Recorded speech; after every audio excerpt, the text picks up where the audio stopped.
Bonjour à tous, bienvenue sur la chaîne YouTube Mécanique Sportive, c'est Nicolas. Aujourd'hui, je vous présente le nouveau Kia Niro dans sa version hybride. C'est la deuxième vidéo que je fais puisque j'ai fait une version sur le modèle 100% électrique. Donc, il y a trois différentes versions, je vous le refais en bref ici. Il y a une version 100% électrique avec une batterie de 64,8 kWh.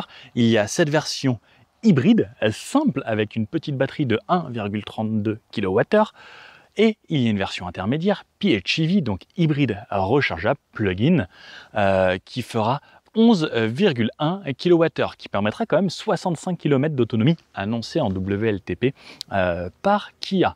Donc cette fois-ci, le modèle juste hybride simple, donc avec le moteur 1,6 litre, on a 141 chevaux sur cette version, 183 sur la version plug-in rechargeable et 204 sur la version 100% électrique. Donc aujourd'hui, c'est de celle-ci dont je vous parle. Si vous voulez voir la version 100% électrique, il y a une vidéo, elle est comme ça, mais en blanc. Et il y aura peut-être une version PHEV, n'hésitez pas à me dire dans les commentaires si ça vous intéresse que je fasse la version hybride rechargeable.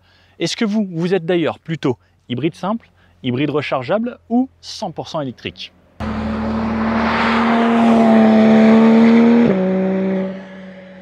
C'est beau ça comme son.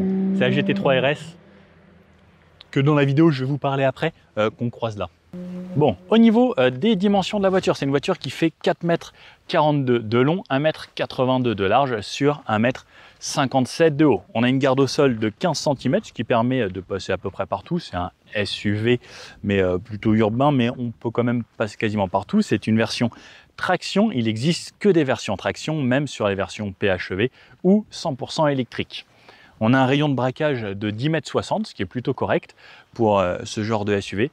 Parce qu'au-dessus, je vous avoue que ça commence à devenir pas terrible, mais là, on arrive à se faufiler quasiment partout. La voiture commence à partir de 31 790 € pour cette version et on peut monter jusqu'à 48 000 pour une version 100% électrique. On vient juste de rater une voiture proto qui vient de passer là, toute camouflée. Je crois que c'était une Kia.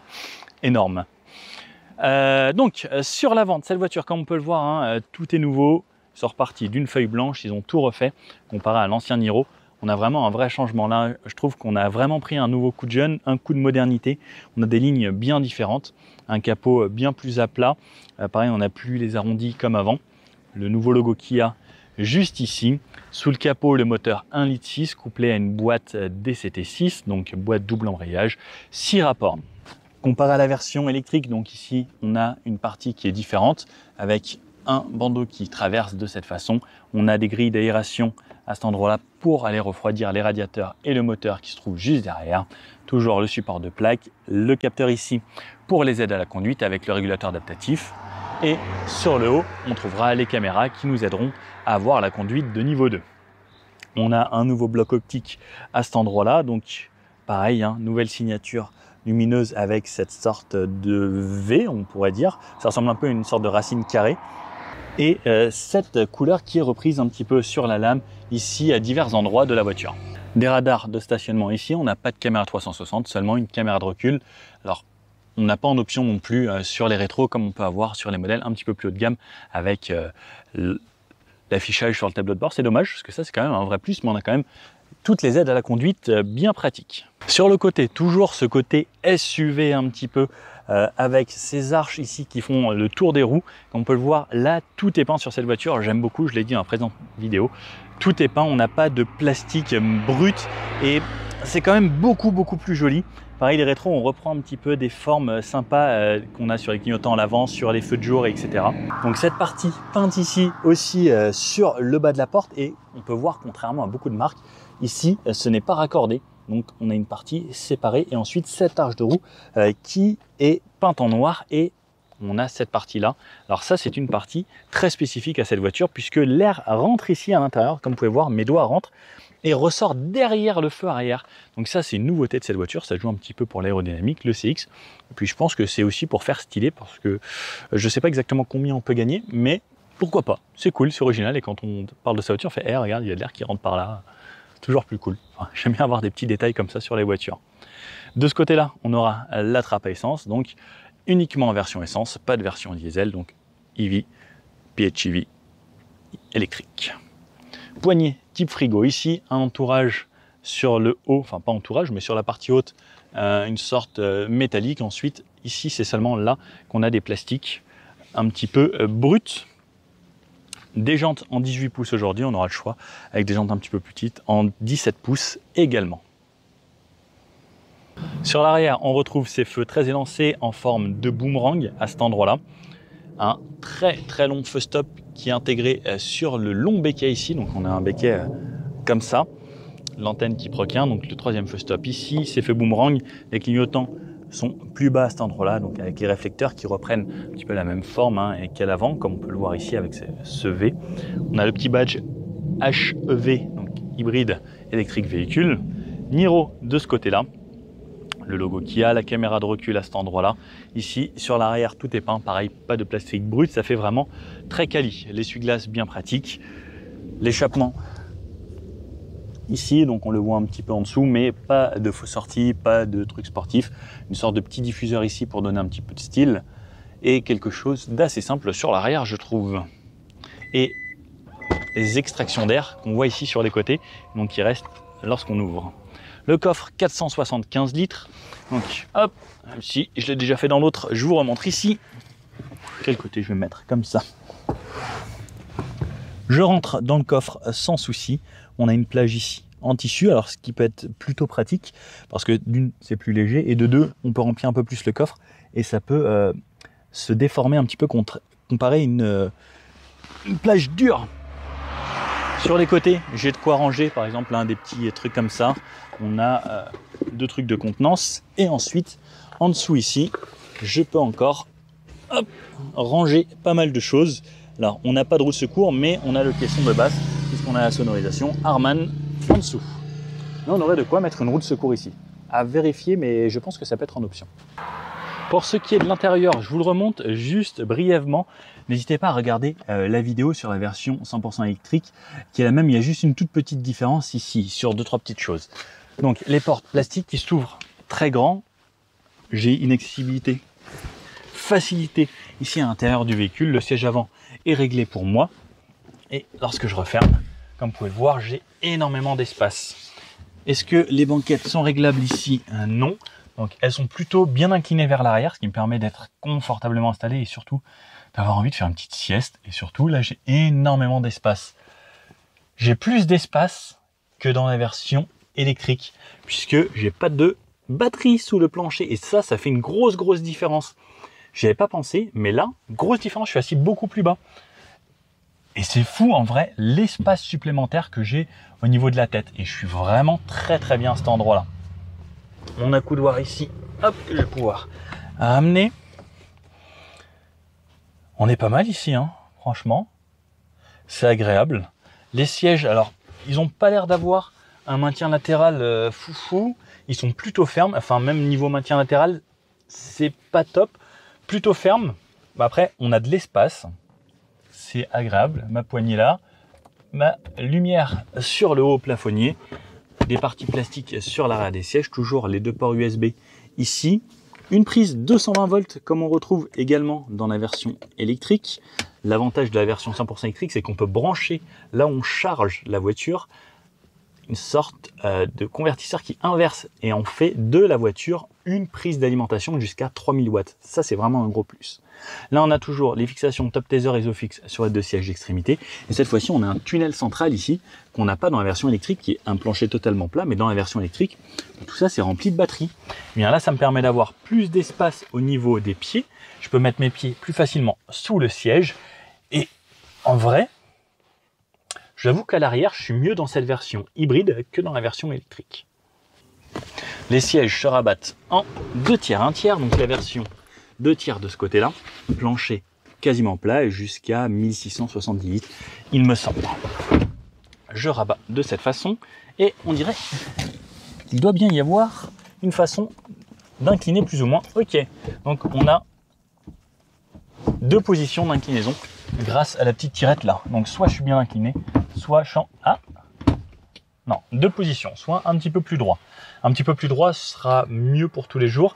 Et si on fait des longs trajets, je vous avoue que un petit peu incliné, c'est comme dans l'avion, c'est toujours plus cool. La tête est un peu ferme par contre. J'aurais bien aimé. Ouais. un petit peu plus mou, ça aurait été parfait pour cet appuie-tête ici. Toujours une petite climatisation ici à l'arrière pour prendre un petit peu d'air. Et l'intérieur, je vous le montre très brièvement parce qu'il y a une petite différence avec l'autre. Ici, on a toujours cette sorte, ça ressemble presque à du carbone forgé, mais pas du tout, et du plastique. Je vous le montre très rapidement parce qu'il n'y a aucune différence avec la version de l'autre fois. Donc, hop, et je vous laisserai regarder la vidéo du EV, donc de la version 100% électrique, pour avoir vraiment tout en détail si vous souhaitez. Je vous le fais très brièvement. À gauche, ici, fenêtre, verrouillage, rétro, mémorisation, la poignée, le volant. Sur la gauche, les aides à la conduite. Sur la droite, ce qui va aller dans les menus. Des palettes derrière qui vont vous servir en mode sport à changer les vitesses. Feu automatique, essuie-glace automatique, on peut quand même régler. Les modes de conduite, on a deux modes. Le mode éco, le mode sport, avec deux compteurs différents ici. Ici, on a quelques boutons. Coffre, reset la batterie 12 volts, désactive l'USB. Le pédalier ressemble à ça. Volant réglable en hauteur et en profondeur. Double écran de 10,23 pouces. Écran tactile ici avec le GPS. On a l'Android Auto, l'Apple CarPlay. On a comme toujours, comme on connaît chez Kia, ces menus avec une belle couleur. J'aime beaucoup cette couleur. Le warning, les aérateurs. Une partie écran ici qui me permet de gérer à la fois les médias, navigation, etc. et à la fois la clim. Comme vous pouvez voir, là ça passe. Je vais vous montrer sur celui-là qui est à l'ombre.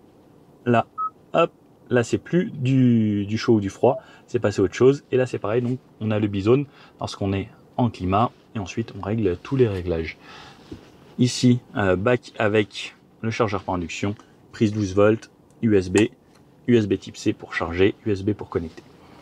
Démarrer la voiture ici, la boîte de vitesse, enfin le sélecteur de vitesse ici, drive vers la droite, reculer vers la gauche, caméra de recul HD juste ici, la touche parking, j'appuie en plein milieu et ça se remet en parking.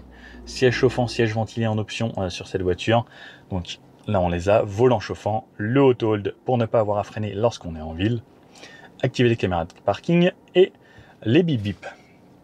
Le frein à main juste ici que je peux activer.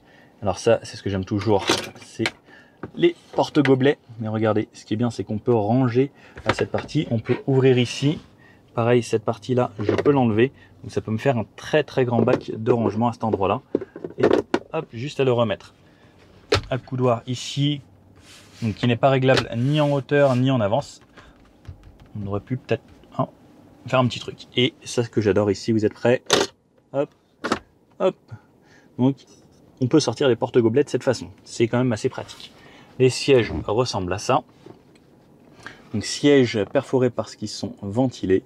Sièges dans une sorte de texture cuir, des appuis-têtes toujours très originaux sur les Kia ici qui peut servir de porte-manteau si vous avez une veste à poser ou une tablette ou quelque chose que vous voulez poser ici lorsque vous voulez divertir les enfants. La portière et un point de vue tableau de bord. Si vous voulez plus d'infos, j'ai fait des vidéos sur les systèmes Kia du Sportage par exemple, c'est exactement la même chose qu'on retrouvera ici ou sur une EV6 ou chez Kia. En gros, tout ce que vous retrouvez là et là, c'est la même chose. Donc, qu'est-ce que vous pensez de l'intérieur de ce nouveau Niro? Il y a quand même pas mal de révolutions, beaucoup de changements, beaucoup de choses qui sont comme sur la nouvelle et ça fait plaisir que ce soit un petit peu comme sur la grande sœur, le V6 par exemple, avec tout ça et les écrans et autres. Bon, allez, c'est parti, on va l'essayer. Allez, c'est parti dans cette version hybride simple, pas de PHEV. J'essayerai peut-être un petit peu plus tard cette version PHEV. Donc, hop, je me règle tout bien, tout en bas, je relève l'avant, on a un intérieur un petit peu plus foncé ici. Bon, drive, c'est parti. Je vais enlever la dame qui parle. Comme ça, on parle juste entre nous. Allez, on part tranquillement. Donc l'avantage de l'hybride simple, c'est que à basse vitesse comme ça, on va rouler en électrique. Alors je vais baisser un peu la clim pour que ça fasse moins de bruit. Vous entendiez ce silence qu'on a lorsqu'on est en mode électrique. Donc en mode électrique, ça va être la même chose que la version 100% électrique, que la hybride rechargeable ou que cette hybride, puisque au final on a le moteur à l'avant. Alors là c'est le moteur couplé au moteur thermique, mais on a toujours le même calme, ce même confort. Par contre, dès que je vais accélérer un petit peu plus, j'ai le moteur thermique qui va démarrer lui forcément. Donc, je vais regarder ici mes infos et on va voir notre consommation sur ce trajet. Donc, on a de la route montagne. Alors, je sais plus, c'est à gauche ici que je dois tourner. On a de la route de montagne où ça va monter, descendre, virage, etc. Donc, on va voir ce que ça donne.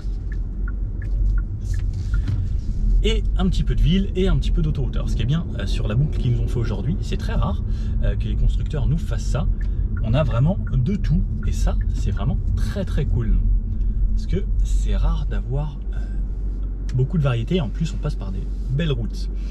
Donc là, par exemple, le moteur tourne parce que je l'ai redémarré. Alors, selon s'il y a la clim, selon la batterie qui vous reste, il va y avoir plein de facteurs qui vont rentrer en compte. Mais souvent en ville, lorsqu'on est arrêté, eh bien, le moteur électrique va lui prendre le relais. Ce qu'il faut savoir, c'est que sur les hybrides, on ne va jamais arriver à 0% de batterie. Il va toujours y avoir au moins 15% de réserve en électrique. Allez. Donc là, on va tourner à gauche. Ce que j'aime bien, c'est que les feux ils sont un petit peu plus longs en Allemagne. On voit pas mal. C'est parti. Donc, quand le moteur est démarré, forcément, on l'entend. On a la boîte DCT6. C'est très agréable. Double embrayage. Double embrayage, hein, c'est confortable. Du départ jusqu'au moment où ça passe tous les rapports. C'est très fluide. La suspension, alors, elle est à la fois confortable, mais en même temps, elle n'est pas trop molle. Ça reste un avantage. Et on verra qu'on a une voiture plutôt dynamique. Ce qui est bien avec celle-ci, c'est qu'elle est plus légère. C'est la plus légère d'entre tous, la juste hybride, parce qu'on a juste une petite batterie de 1,32 kWh, il me semble, comparée à la 11 qui est plus lourde, ou à la grosse de 63 sur la version 100% électrique qui est, elle, beaucoup plus lourde. On a également le auto hold, et on est pas mal, hein. Là il y a un tram, gros train qui vient de passer. Franchement, la sonorisation dans la voiture est plutôt bonne. Le moteur, il fait pas trop de bruit. On l'entend forcément. Mais c'est plutôt agréable. À chaque fois qu'on freine, le moteur thermique se coupe pour laisser place juste à la récupération d'énergie en électrique. Donc ça, l'hybride, vous n'allez rien gérer, hein, c'est la voiture qui va se débrouiller toute seule. Donc là, par exemple, je freine, le moteur se coupe. Hop, ici on est priorité. Là, le moteur redémarre, on sent jamais la transition. Pour la ville, c'est vraiment super, hein, l'hybride. C'est le meilleur compromis. En gros, c'est une sorte de gros certain stop assisté à chaque fois au démarrage, donc qui permet de consommer quand même beaucoup moins. Donc on va voir la moyenne qu'on va réaliser. Mais ça devrait être pas trop mal. J'ai des collègues qui l'ont pris ce matin. Ils ont réussi à faire de bonnes moyennes. Donc on va voir ce que moi j'arrive à faire. On a deux modes, éco ou sport avec cette voiture. Et on est pas mal, hein. On ne peut pas forcer le mode 100% électrique puisqu'on a trop peu de batterie. Mais là par exemple, je roule en élec. Je vais ralentir. C'est pareil, en électrique. On sort de la ville, on arrive sur autoroute. Plus on est en Allemagne, aux alentours de Francfort. Et aux alentours de Francfort en Allemagne, on a des autobahns illimitées. Bon, je ne vais pas faire de test de VMAX parce que sinon je vais un petit peu fausser toutes mes consommations. Ce serait dommage. Donc pour vous faire vraiment une idée réelle, hein, des consos, je vais rester sur les endroits illimités en Allemagne à 130 km/h. Puisque de toute façon, nous Français, on n'a pas le droit de rouler au-dessus de 130. Et en Allemagne, ce qu'il faut savoir, c'est que c'est 120. Et les parties illimitées, bon bah c'est illimité. Mais sinon, c'est 120 de base sur les autoroutes.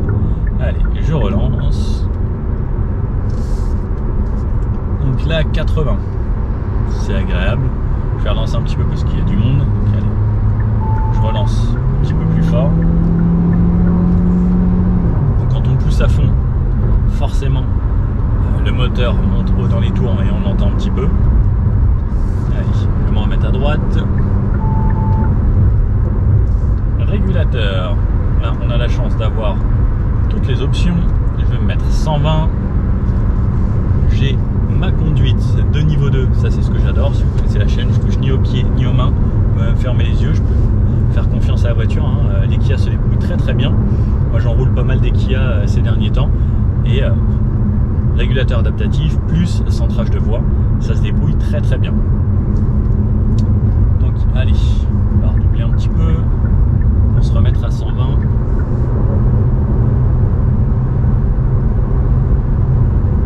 Non, on avait dit 130 même.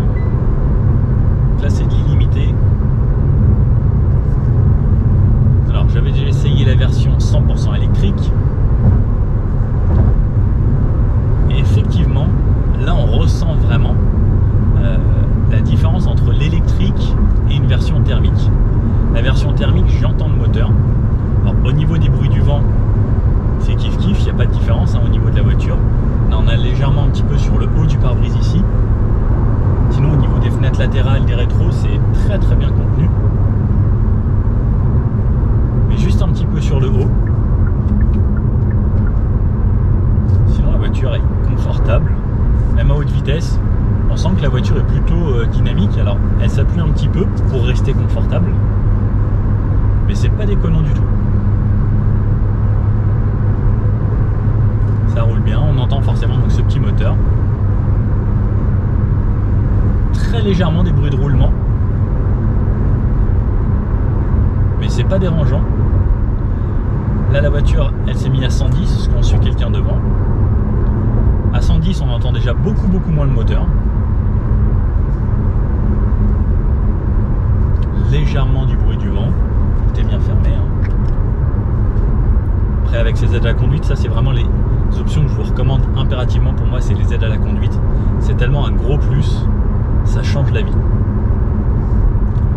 Et donc cette version hybride, on va voir également la conso qu'on va faire sur ce trajet.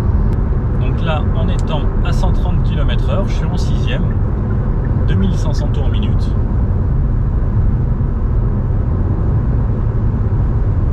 Puis on est pas mal. Hein. Là, ça repasse ici à 120. Ce qui est bien, c'est que sur autoroute, on a la lecture des panneaux. Alors ça le fait seulement sur autoroute, chez Kia. Là, il a vu le 100, donc le BIM, c'est que la vitesse s'adapte à 100 km/h. Petit à petit quand ça descend, ça se calme de plus en plus. En mode sport, je peux jouer avec les palettes. En mode sport, j'ai un petit peu de répondant, la boîte met un petit peu de temps à tomber les rapports. Et je peux jouer sinon par moi-même. Et on a 141 chevaux. C'est pas sportif, mais c'est largement suffisant pour vraiment une utilisation au quotidien. Là, 80 ici, donc je vais me mettre le régulateur toujours à 80. C'est bien plus calme. La sonorisation est vraiment correcte, hein, comme je disais, par rapport aux voitures à l'extérieur. Là, on va passer dans un tunnel. Donc, comme vous pouvez le voir, on a seulement, alors, je ne sais pas si vous voyez bien, il y a juste ici quelques petites LED. Sinon, tout est éclairé en blanc, très simple. Alors, la voiture, elle se met des fois un petit peu en régime un petit peu plus haut. C'est pour permettre d'avoir un meilleur rendement et de pouvoir recharger la batterie également. Donc, des fois, elle va faire un petit peu plus de bruit que si on conduisait nous-mêmes. Par exemple, là, moi, je me serais mis peut-être en 6, alors qu'elle, elle reste en 5 pour optimiser la charge de la batterie. Et à chaque décélération, le moteur se coupe, même à haute vitesse. Si on est sur autoroute, si on est à 130 et qu'on fait une phase de freinage, le moteur va se couper et ensuite il va reprendre une petite partie en électrique jusqu'à ce que vous ayez besoin de le solliciter un petit peu plus. Donc, je vous fais exactement le même trajet que je vous ai fait dans la vidéo de la version EV. Je vous refais le petit rond-point ici, je vais passer en mode sport. Donc, le mode sport donne un ressenti un peu différent, le moteur qui le rend plus péchu. On sent que celle-là est un petit peu plus légère. ça s'ouvre un poil et je peux relancer de façon plutôt dynamique. No, on continue le GPS. Et en vrai, c'est vraiment pas mal, hein. La direction est bien. Après, c'est un Niro, donc c'est pas une voiture de sport, mais c'est un très très bon compromis. Franchement, Kia, ils font des choses vraiment très cool. Et là, je repasse en mode éco, puisque ça suffira. On n'a pas de mode normal, c'est soit éco, soit sport. Le mode éco s'en sort très très bien. Et ici, c'est 80 sur les petites routes de montagne. Alors, sur ces petites routes qui sont assez sinueuses, on prend quand même du plaisir à conduire. Si on n'y va pas trop fort, le moteur n'est pas trop bruyant. Je trouverais juste, comme je disais, j'ai l'impression que juste des fois il pourrait passer un rapport, mais il n'a pas envie. Après, c'est la voiture, elle sait ce qu'elle fait, et elle fait en sorte d'être le plus économique possible. Bon, je sais que vous aimez bien que je vous parle de la sono, et la sono Harman Kardon est vraiment top. On a des bonnes basses, on a des basses fidèles, on peut bien régler son son, et je vous avoue que ça fait plaisir d'avoir une sonorité très sympathique dans cette voiture. Allez, drive, on est arrivé au sommet de la montagne, donc on va pouvoir redescendre tranquillement et voir la consommation réelle sur cette montée, descente avec de l'autoroute, de la ville et un petit peu tout sur cette boucle aujourd'hui. Donc là, il y avait beaucoup de montées, j'ai une moyenne à 9 litres 2, ce qui est plutôt correct parce que on a quand même fait que monter, un petit bout d'autoroute plus quasiment que monter. Donc je trouve ça vraiment pas déconnant. Là, comme je suis en descente, je relâche mes pieds des pédales. Quand je freine, je vais passer en mode électrique. Donc là, je vais pouvoir recharger quasiment au maximum des capacités ma petite batterie. Petite batterie de un petit peu plus de 1 kWh. Donc elle va se recharger assez rapidement. Là, j'en suis à 45%. Ce qui va être bien, c'est que quand je vais arriver en bas de la montagne, je vais avoir une batterie pleine. Donc dès qu'il va y avoir de la ville, ça va me permettre de rouler une bonne partie en électrique. L'avantage aussi, c'est que quand je recharge, quand je freine, je recharge, et en même temps, ça me permet de ne pas user mes plaquettes. Lorsqu'on est à la montagne, qu'on a des voitures hybrides, chaque freinage, ça va régénérer via le moteur électrique et ça va freiner via le moteur électrique. Donc ça reste quand même aussi un gros plus. Et donc là, j'ai descendu pas mal, et là, je repars en électrique. Et là, j'ai rechargé déjà 10% au moins de la batterie sur ces quelques mètres. Là, le moteur redémarre. Parce que je pense qu'il sait, normalement, la voiture sait avec le GPS, elle va s'adapter, faire en sorte de recharger et d'utiliser au mieux la batterie lorsqu'il y a des pentes, des montées, des descentes. Et pareil, là je repasse en électrique parce qu'elle sait qu'il y a de la descente et que je ne vais pas devoir consommer. Donc le GPS s'adapte aussi. Il y a vraiment de très très belles voitures ici en Allemagne. C'est très sympa. Ça donne envie d'habiter dans ce coin-là avec ces petites routes. Donc pareil, chaque fois que je freine, je recharge. Et donc là, je vois ma consommation baisser petit à petit. Donc je vous refais un petit débrief conso en arrivant et avec le petit débrief voiture. Bon, les palettes, j'ai trouvé qu'on pouvait l'activer et désactiver. Donc on peut recharger. On a la récupération d'énergie sur 3 niveaux avec un mode auto également. Donc on a un mode max et 3 niveaux plus un mode auto.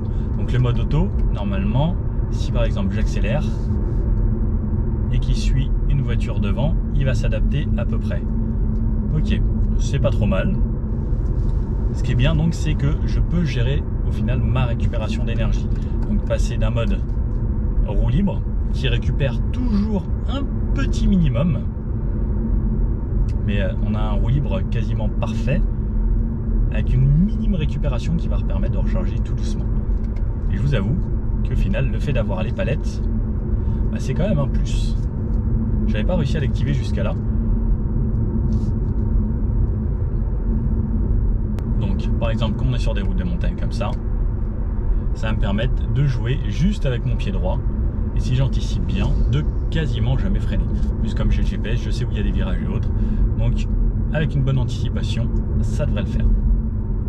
Là depuis tout à l'heure, j'ai rechargé quasiment à 85% ma batterie, juste en étant en descente. Et là sur quelques kilomètres, j'ai déjà bien baissé ma moyenne puisque je roule quasiment qu'en électrique. Donc je me suis baissé la moyenne à 7,4 litres. On était à 9,2 litres tout à l'heure. Donc on va voir sur la boucle complète, en reprenant encore de l'autoroute, en continuant la descente, combien on va faire. Et ce qui est bien avec les voitures hybrides, contrairement à une voiture à juste essence, c'est qu'à chaque fois qu'on descend une côte, on va pouvoir récupérer de l'énergie. Alors que lorsqu'on a une voiture juste thermique, à chaque fois qu'on ralentit, on ne consomme pas, mais on ne récupère rien. Alors que là, on ne consomme pas et en plus, on recrée de l'énergie. Donc ça, c'est quand même un vrai plus de l'hybride. Et donc là, je ne peux plus récupérer d'énergie parce que la batterie est quasiment pleine. Donc quand la batterie est quasiment pleine, vous ne pouvez plus utiliser vos palettes. Donc là, je ne peux plus.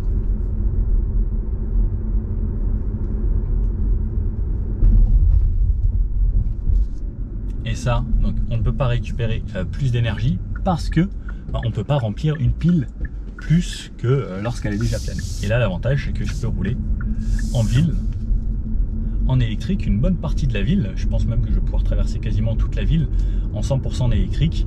Alors souvent, 1 kWh, ça va faire 2-3 km. Alors là, c'est en montée, ça peut-être consommer un peu plus. Mais après, c'est une hybride. Elle ne veut pas se forcer forcément en mode 100% électrique tout le temps. Donc si elle sent qu'il y a besoin d'un petit peu de relance, elle va redémarrer automatiquement le moteur thermique. Mais là, par exemple, je suis en 100% électrique, malgré le fait que ce soit en montée. Et l'électrique, c'est ça qui coule. C'est que c'est beaucoup plus silencieux. Et là, le moteur a redémarré. Il fait un petit peu de bruit, on l'entend quand il redémarre. Et quand on vient de se faire une sacrée descente, on n'avait plus l'habitude de ce bruit de moteur thermique. Me voilà retourné en ville, on est sur la fin de ce petit périple. Et ma conso est redescendue à 5,2 litres, ce qui est vraiment très correct. C'est ça l'avantage des hybrides. On a des consommations vraiment étonnantes lorsqu'on sait faire de l'éco-conduite et qu'on conduit de façon plutôt cool. Et puis comme je dis, à chaque fois on a ce confort supplémentaire. Là par exemple, je relâche juste l'accélérateur, je suis en mode électrique, si j'effleure un petit peu, ça continue à m'emmener sur de l'électrique jusqu'à ce que j'appuie un petit peu plus fort ou jusqu'à ce qu'il n'y ait plus assez de batterie. Chaque freinage électrique, chaque redémarrage électrique. Et là un petit peu de thermique. Et la rod l'électrique. En fait ça varie. La voiture elle va vraiment faire ce qu'elle veut, c'est elle qui va décider. On ne peut pas la forcer en électrique contrairement à une hybride rechargeable. Mais elle va très bien gérer. Parce que franchement 5,2 litres c'est vraiment pas déconnant. Et on peut repartir tranquillement dans le calme. Ça change la vie l'hybride. Enfin on commence vraiment à s'y faire puisque maintenant quasiment toutes les voitures deviennent hybrides.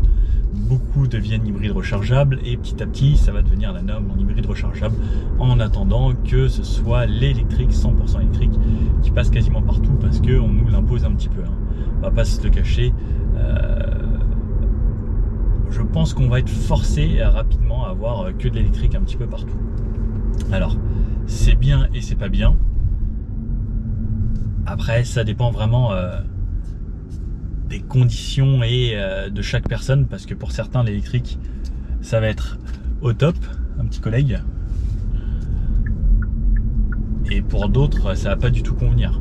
Par exemple moi je sais que si j'avais mon chez moi avec ma maison, je me prendrais une voiture électrique avec les moyens parce que faut avoir les moyens quand même actuellement, mais c'est vrai qu'une électrique c'est l'idéal.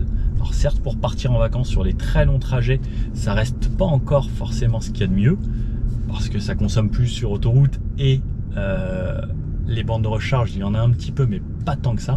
Le jour où il y en aura vraiment sur toutes les aires de repos, là ça deviendra franchement intéressant. Et j'espère que ça va arriver assez vite parce que l'électrique ça se développe. Et en vrai ça a quand même pas mal d'avantages, ça fait moins de bruit, enfin ça fait pas de bruit du tout. Ça consomme beaucoup moins, ça coûte beaucoup moins cher à l'utilisation, même si ça coûte plus cher, mais petit à petit j'espère que les prix vont baisser puisque les technologies, normalement plus une technologie se démocratise, c'est comme un écran plasma à l'époque, ça valait 80 000 francs. Je sais pas quel âge vous avez vous qui regardez, mais 80 000 francs à l'époque, un petit 82 cm c'était ça. Aujourd'hui un écran 82 cm ça vaut 160 300 € pour un truc pas trop mal quoi. Donc petit à petit, en espérant que ça aille dans ce sens là, ce sera intéressant. Ce nouveau Kia Niro, Bon, il y a quand même vraiment du style, comme à l'époque, hein. C'est vrai qu'ils savent se différencier. Alors, vraiment, niveau motorisation, efficience, bon, ils sont toujours au top. Aujourd'hui, c'était la version hybride simple avec le plus petit moteur. Comme je vous disais, il existe 3 versions, soit hybride rechargeable, soit 100% électrique. N'hésitez pas à me dire ce que vous préférez, vers quoi vous vous tourneriez. Et est-ce que vous pensez vraiment à l'avenir dans quelques années, ou est-ce que vous êtes plutôt à vous dire je réfléchis sur les 2, 3, 4, 5 prochaines années, mais pas forcément sur le très long terme, ou plutôt comme à l'époque on se dit voilà, on réfléchit sur 10-15 ans sur l'achat d'une voiture. Bon, moi j'ai beaucoup aimé cette version. À partir de 31 790 €, comme je vous disais, on a 3 finitions. On a de la Motion à la Active à la Premium pour le haut de gamme. Aujourd'hui, on avait une version bien équipée. Je vous conseille surtout, moi, les aides à la conduite qui sont quand même un gros plus. Et comme on a réussi à faire, on descend aux alentours des 5 litres. Si on est très bon en éco-conduite, la 5 litres 2, j'ai trouvé ça vraiment très raisonnable, surtout qu'il y avait de la montée et ensuite de la descente. L'avantage, c'est qu'on récupère pas mal d'énergie en descente. On a réussi à avoir les palettes qui récupèrent l'énergie au volant. Ça, c'est quand même un plus sur une simple hybride. C'est pas toutes qui le font. Voilà, le look après. À vous de me dire ce que vous en pensez. Moi, j'aime bien, ça apporte vraiment encore un petit bond en avant dans la modernité. On restyle un petit peu les voitures, on amène des formes un petit peu plus design et des voitures qui sont quand même de plus en plus reconnaissables. À l'époque, je trouve que c'était pas autant que ça. N'hésitez pas à me dire ce que vous en pensez, mais je trouve que maintenant, chaque voiture a vraiment un style. Quand on la voit, on se dit waouh. Bon, si vous avez bien aimé cette vidéo, un petit pouce bleu comme ça fait toujours plaisir et ça m'aide moi. N'hésitez pas à me mettre dans les commentaires ce que vous en pensez et quelle version vous choisiriez. Bon, allez, je vous dis à bientôt. Ciao.